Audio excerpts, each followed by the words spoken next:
What if the best prescription for a long-term illness wasn't actually a pill, but a simple change in your daily routine? It might sound a little too simple, but the science of behavior modification is totally changing how we look at our long-term health. And today, we're going to unpack that science. We've all been there, right? You buy all the healthy food, you sign up for the gym, and then a week later, you're right back where you started. So why is there this giant gap between knowing what we should do for our health and what we actually do? Let's dive into the psychology behind that struggle. Okay, so here's our game plan. First, we'll connect the dots between our everyday choices and our health. Then we're going to bust some pretty big myths about all this. We'll even look at why so many past attempts have just fallen flat before we get to a smarter approach and give you some real tools to get started yourself. So let's start at square one. We often think of our health as something that just kind of happens to us? But the truth is, our health is really just the sum of thousands of little decisions we make day in and day out.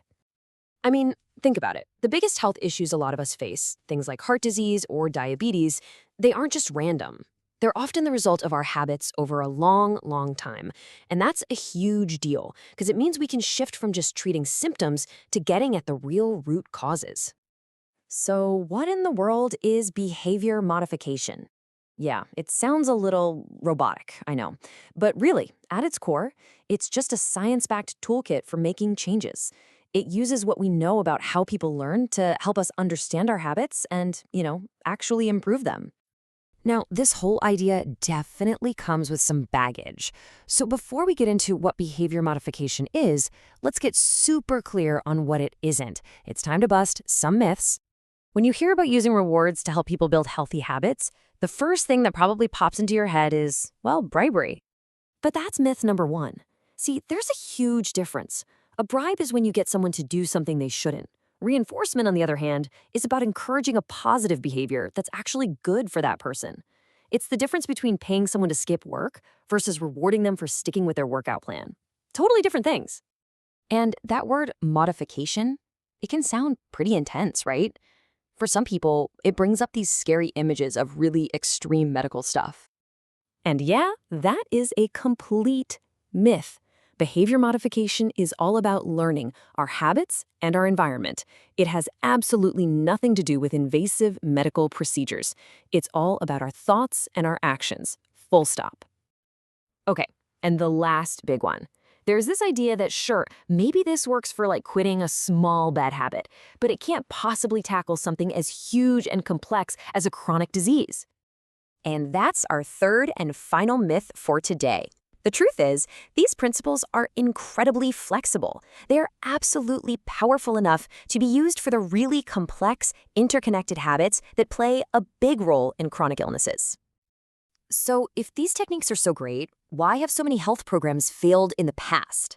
Well, the answer really lies in the outdated model they were all built on.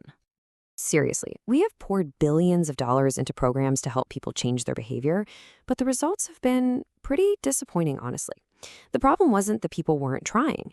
It was that the programs themselves were based on a flawed idea of how humans work. These older programs all had some of the same big problems. For one, they only looked at the disease, not the whole person. The program designs were often weak, they didn't really measure if things were working, and the follow-through just wasn't there. They basically treated people like a collection of symptoms, not like, well, people. But the failure of that old way of thinking forced a total rethink.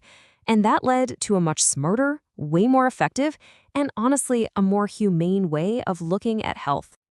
This slide lays out the shift perfectly. On one side, you've got the old way. It's all about the disease, the clinical problem, the doctor. And on the other side, you have this new, person-focused approach. It's so much richer.